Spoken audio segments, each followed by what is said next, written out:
Hello and welcome to the heliosblog. My name is Helios here for another reaction video. Today, Matthey Hussey explains how to find love.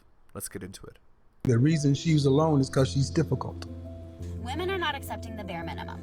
Women fuck men they respect. All the women who say things like, I'm strong, independent, I don't need no man, like, y'all impress me. Women just gaslight each other and say what they want to hear.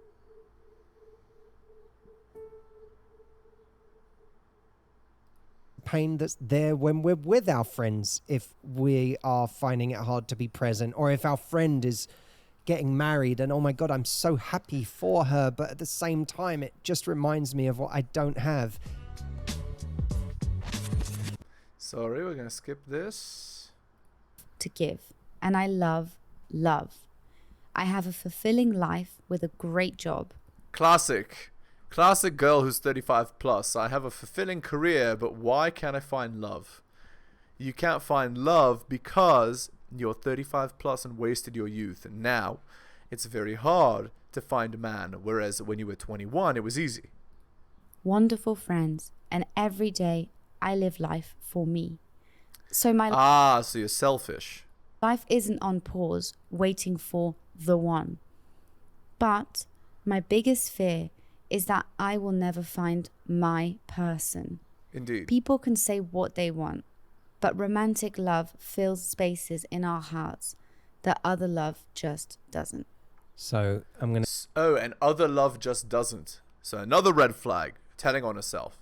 It means she does other kinds of love, quote unquote, which means she's sleeping around. So she's done basically everything wrong. So my conclusion would be no father figure, probably. Or nobody told her the truth. Everybody's lied to her to get in her pants, and nobody's told her the truth of how you're supposed to be to get married and so on. I'm gonna throw to you first on this, Stephen. What are your thoughts on this? I think you'd be surprised how many people fear that. But I would say it's not even a fear that's only limited to single people right now. There can be people with the love of their life who could lose the love of their life, either through accident or sabotage, or things happen, things change. So I think we don't need to demarcate even, oh, I'm single, so that means I'm going to be like forever alone, or relationship people have it. I think we really have to lose that distinction, as though those people have found it and I'm not going to. Life is very long and a lot of things change. And, you know, it's easy to say, but I think with these things, you have to believe that it's possible to find love, because it's almost like if you go into anything thinking you're gonna lose, you kind of probably are. Like, Right, so what he's describing is just positive thinking, optimism. Sure, so optimism is helpful, but the problem is it has to be optimism that's backed by wisdom, right? So you can't be a 35 plus year old woman who has an encounter 50 plus, who hasn't had a serious relationship in the last 15 years, and then expect to get one with a millionaire because you hope, or you are trying to manifest it, right? Okay, more on this in a sec. Let's do the shilling. Hit the like, hit the sub, hit all for notifications, drop me a donation like Hunter M, Adrian R, and Tom M. Buy my books at bit.ly/heliosbooks. Shout out to Curry Kid, who recently bought it. Thank you, I really appreciate it. He bought the Strategist Guide to Seduction. Also, go to my Patreon and subscribe, patreon.com/theheliosblog.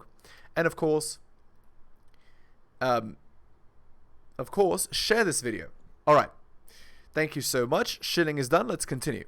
So as I was saying about this, it has to be optimism backed by wisdom, right? So a wise girl would get to 18 years old and be like, okay, I'm in my absolute biological prime from now to 23. I am as attractive as I'll ever be. I have more attention right now than the average male rock star. So in this rock star phase that I'm in, I'm going to invest this time and try to get the best man that I possibly can. A guy who is more experienced than me, smarter than me, stronger, taller than me, a man who makes more money than me, a man who's wiser than me, and I'm going to be the kind of woman that he wants and commit to him. And so what she should do in that position then is she should be fit, feminine, cooperative, submissive, and bedroom fun loyal. She should attach herself to him and then try to get married. That would be the smart strategy. And then afterwards, because the guy's already established, start having children, have a marriage, have children. That would be the strategy. Now, what girls are doing now in 2023 is a different strategy. What they do is they say, you know, they got brainwashed by the media and so on. And so they think, I'm 18 to 23. I'm in the prime of my life. It's time for hot girl summer. It's time to go out and sleep around. It's time to go on Instagram, go on OF and, sell myself. And obviously that will lead to disastrous results in the future. And so a lot of these girls, they waste away not only 18 to 23, they waste away 18 to 28. And then after 28, then suddenly, oh no, I'm not getting the attention I used to get. Now it's time. Let me get a guy to save me from my bad decisions. And then they find an idiot, a guy who's been working for his whole life up to the age of 30, 35, whatever. And this guy being, not understanding how women work, she tricks him into believing, right? That she tricks him into believing that everything is fine, right? That she's the one, that, and he believes that she's the one because he has no experience. And then she gets with him, and then he doesn't understand. Why doesn't she give me, why isn't she receptive? Why doesn't she have you-knows? Why? And so on. Why is it that bedroom fun is only once per week for 20 minutes? Why? And so on and so on and so on. And the reason is because she's alpha widowed. She has too high an end count. She's unable to pair bond. She's made all these bad decisions, which make her unable to actually be a good girlfriend. So women need to be very smart in investing in their relationships, and men need to be smart and wise in knowing which girls to get with. All right, let's continue. You have to go in being open and accepting, like, love is available for me. It is out there in the world. And you can't get into every love going, is this the one? Is this going to last for the rest of my life? Is it till... Oh, I forgot to mention this as well. Like Kevin Samuels said, at your age, at your level, you don't get a millionaire. You get second shift at the plant. I die. You kind of have to go and give your heart. Have you had moments of doubt, Steve, along the way? Have you had moments where you were like, you kind of doubted, am I ever going to find this? Yeah, I've had those kind of issues where I've wondered to myself, I think everyone does, where if you break up with someone, you wonder, like, am I ever going to find that person who I feel that way about? Like, it's very normal to feel that, and you think, will it ever be the perfect way I envision it in my head? Will it ever be like that?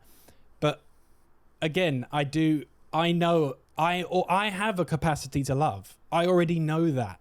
So when I've gone through those periods, I'm like, I am lovable and I have a capacity to love. So I know that if I'm out there enough, if I'm proactive enough, love is going to come into my life. It might. Yeah, that's how men work, right? So for men, you must be proactive. You must struggle. You must compete. You must go out there and get what it is that you want. You can't just sit there and let it come to you. So that's how it works for men. And so this guy's attitude of, I'm going to be undaunted, I'm just going to keep going, it's okay that this ended, is actually very good. That's a very good attitude, especially for men to have. For women, you need to be very careful, especially when you're 18 to 23, about your relationships. Who you choose to be with, what you choose to do, who it is you choose to involve yourself with. Like, if you're 18 to 23 and you're getting with like a guy that sells illicit substances, like, you're literally going the opposite way that you're supposed to be going, because you're going to ruin your entire life. Chances are you're going to get alpha widowed. chances are you're going to, he's going to break up with you or do something bad because, I mean, that's his nature, right? So it's really funny. Like, these girls say, oh, I love the bad boys and so on. But if you get with bad boys and then you expect to get a good man to take you later, you're going to be miserable your whole life. Guys will see you, take one look at you and know you're recreational use only and walk away. Might be in many different forms than you think, or the unicorn form in your head might not be that. That's but the it will amalgam. be something special and meaningful, and you kind of have to be where your feet are. That phrase you say. You have to be where your feet are is exactly accurate. Women need to be wise about where they are in the SMP, in the bedroom fund marketplace, and understand what it is they can actually get. Because a lot of girls, they do what I said. They get with the best man they can possibly find, but they don't understand that they're not on that man's level. They're not actually, like, they're a 6 and they get with a 10 and expect him to marry them. No, he's not going to marry you because he's far too attractive for you. You need to be, if you're a 6, the best you can get is an 8. You're not getting higher than an 8. So you need to understand that you're a 6 to understand that and maximize what you can get at your most attractive. Okay, anyway. You have to be where you are right now, not in your head imagining maybe this perfect love it will be. It's like, no, what's in front of you right now? What opportunities are in front of you? And how can you love, like, how can you find that love now? And I think you can't then worry about 50 years from now, you know, all that sort of thing. And I want to say, be where your feet are is Jesse Itzler's phrase, not mine. I just want to make sure I'm not taking credit for that. What she has written, I have felt viscerally in my life before. And I think, although what you're saying, Stephen, is... This girl was lucky. She did a bunch of bad decisions because she's old, right? Or at least, you know, she's certainly not 18 to 23. She's probably, 28 to 34 or something. So she made a bunch of bad decisions and got totally lucky, and Matthew saved her, right? But most women, but she is quite attractive. Most women do not have this luck. Most women cannot make a litany of bad decisions and then have a guy like Matthew save her. Like, have a multimillionaire save her. No. Most women's life is make bad decisions, try to get a guy like Matthew, fail miserably, end up alone with cats and boxed wine. I'm trying to prevent that.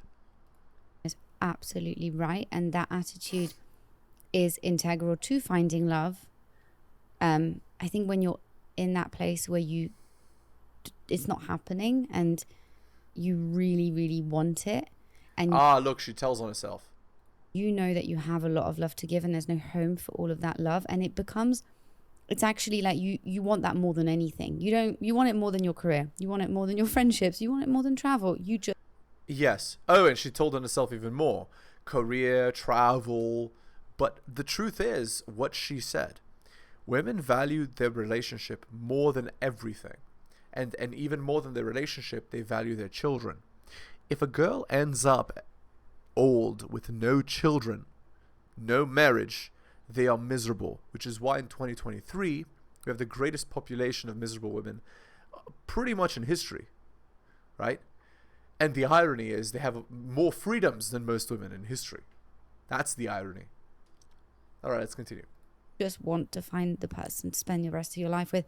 I have been in that place, and you feel it's a scary place to be. So I totally agree with. By the way, that admittance on microphone is actually a stain on Matthey Hussey's reputation, by the way, because Matthew agreed to marry a girl with baggage, and she just advertised it in public to tens of thousands of viewers.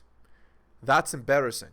Not that Matthew would recognize that as an embarrassment, but that, do you see what I'm saying, guys? This is why we're not out here getting with girls that have tons of baggage, high end count, psychologically destroyed, and so on. Because if you do, this is the result. She's going to embarrass you in public. All right, let's continue. With you, Steve, I really do. I do want to say, though, that I think maybe there are just different kinds of people in terms of what they want more than anything. And I definitely relate to what she has said. And I think when you're like us in that way, it's scary because you don't feel like you have control. You have control over most things in your life. You know, you work hard, you'll get a promotion. You save up, you can buy a house. You invest time in your friendships. You can get great friends. You can do all those things, but love is not a guarantee. It's alchemy, and it's complicated, and that's why. Well, that's not true. Love is a guarantee if, as a girl, you're 18 to 23, fit, feminine, cooperative, submissive, bedroom fun, loyal, with a low end count. You see, if you're wise and invest prudently, then it's all but a guarantee. Now, of course, you have to also understand as a woman your own place in the marketplace. You can't be a 6 out of 10 objectively and get with a 10. That guy's just trying to sleep with you. But you can get an 8. And you can tell by the guy's behavior if he takes you seriously or not. Is he trying to get into a relationship with you? Does he want to meet with you constantly? Is he clearly progressing the relationship? If so, he wants something more serious with you. If not, well, you probably shouldn't have even been with the guy in the first place. You can tell a guy's intentions within like 5 minutes of talking to him. Because women are good at that. They're good at telling that. So do it. Why it's so scary. And I'm happy that you said that, Audrey. And I think I'm happy that she wrote this comment and that it got 1,500 people agreeing with it, because it's just very honest.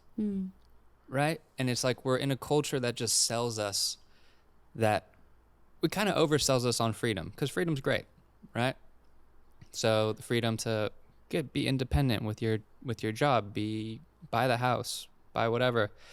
But when you check back in honestly with what you really want, that is a big thing. And I do think it's a pressure valve to just know that, like, 1,500 people agreed with her. And everything Steve says, I think, is still valid too. You know, it's like it's really easy to build that up so much in your head that it's going to be impossible to live up to it. Because if you're going out and you're trying to find the one that's going to fill in all of that potential that you know is there to be had, that's going to be a pretty impossible thing. Again, this guy's kind of dancing around the point. I almost feel like this guy's afraid of, I don't know what he's afraid of, but he seems afraid, whatever it is. So, again, it's about prudence. It's about good choice. It's about being wise and intelligent with who you invest your time and how you invest your time and why you invest your time. That is what it's about. And if you're not doing those things, you're going to be miserable, because you don't have infinite time, especially as a girl, to just go with random guys. And as men, you need to get that experience so that you have the wisdom to know who it is that you should be choosing for a long-term relationship. All right, let's continue. So just my one quick piece of advice before I throw it to Matt is just like, remember that you're just looking for the person to build with. You're not looking for the person that's the one. You're just looking for the one that can build. Well, the truth is that there are many ones, right? There are many people that you could have. You're just looking for a person with the right characteristics, right? A person that fits the bill, as it were.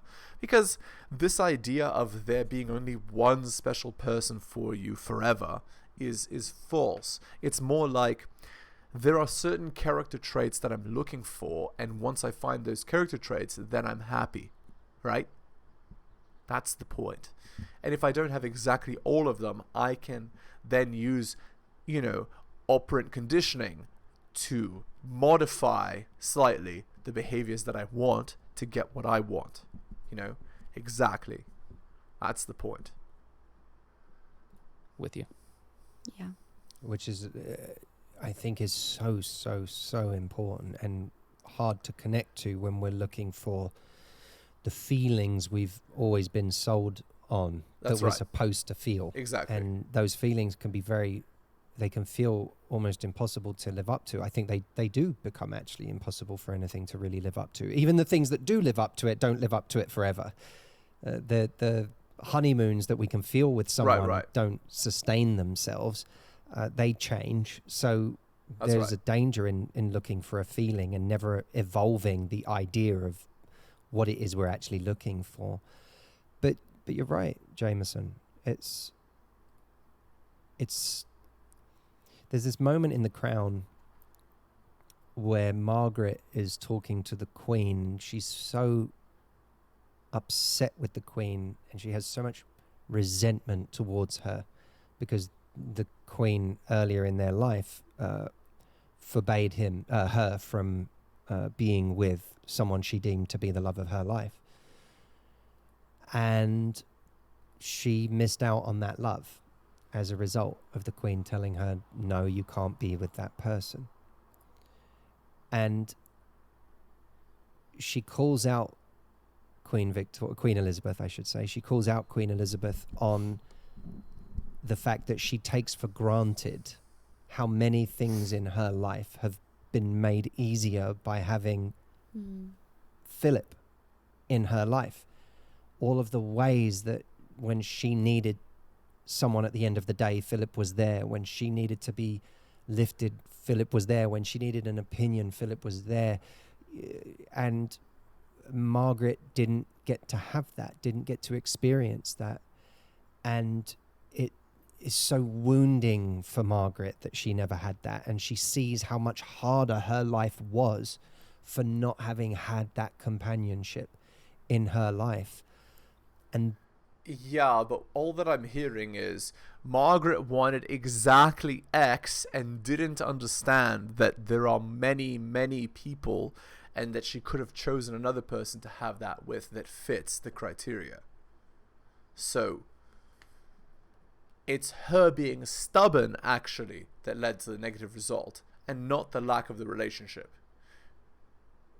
And her being unwise in failing to understand that as royalty, there are certain expectations on you that maybe the average person doesn't have, and you being a spoiled brat about it won't do anything to help you. And that is what so many people on an instinctive level feel, is that there is something that is absent in their life that other people have, or at least it looks like a lot of other people have. And the pain from that is chronic. It's a chronic pain. Yeah. It's a pain that... Notice Matthew's wife turning on herself. She admitted she has this chronic pain. She is damaged. She has baggage. Notice that.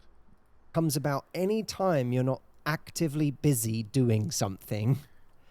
At the end of the evening, when your friends go home, there it is. And it's not just a pain that's there when we're inactive. It's a pain that's there when we're with our friends, if we are finding it hard to be present, or if our friend is getting married and, oh my God, I'm so happy for her, but at the same time, it just reminds me of what I don't have.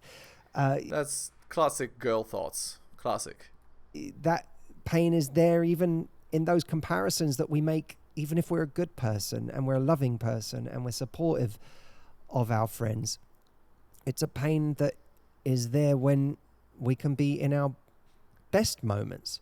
I can recall a particular trip I was on where I arrived at this hotel on my own, and it was amazing. The hotel was incredible, and I was by the beach. I wasn't there with anyone, but it was by the beach, and I remember seeing this gorgeous place and hearing the waves and seeing the lobby, and I had this instant rush of excitement, and then this instinct to turn to my left and say, isn't this amazing? Only there was no one to say, isn't this meh? Like, this is Matthew just crying over unspilled milk or whatever. When you're an apex man at 35 whatever, and you're a multimillionaire, you can cry in your Lamborghini, right? Like, I'm sure there was no shortage of girls at this resort to sleep with or potentially have a relationship with at this level. So, Matthew, you're fine. It's amazing too. And so even the peak moments can be terribly difficult when we think about how they would be magnified by sharing them with somebody else. I had a breakup years ago that I was in my mid-20s, and I remember having to leave this person because I knew this person wasn't right, but also the kind of grieving you do when you leave a relationship and you know that you're walking away from all of the comfort of that relationship and all of the companionship that it brought you, even with the wrong person. And I remember sitting with someone that I worked with at the time, an older guy, had been married for some time. And I remember him saying to me, I'm sorry, Matthew, I don't think it gets, you came to LA, you met someone and you got into a relationship, and it lasted 18 months, but he said, I don't think it gets to be that easy for you. And I was mad at him at the time in a way, because I was like, but why doesn't it get to be that easy for me? Well, ultimately what he was saying is you didn't vet the girl, right? You didn't select properly for the characteristics at the beginning of the relationship. You just wanted to have a relationship for the sake of having a relationship. And that's not the way it should be done. It's not the way it should be done. Because if you do it that way, you're going to end up hurting yourself, right? Alright. Let's end the video there. Hit the like, hit the sub, hit all for notifications, drop me a donation like Hunter M, Adrian R, and Tom M. Share this video. Buy my books at bit.ly/heliosbooks. Shoutouts to Curry Kid, being the last person to buy the Strategist Guide to Seduction. Thank you, I really appreciate it. Go to my Patreon and subscribe, patreon.com/theheliosblog. And of course, thank you so much for watching. I really do appreciate it, especially if you listen to the end. Take care of yourselves, and I'll see you next time.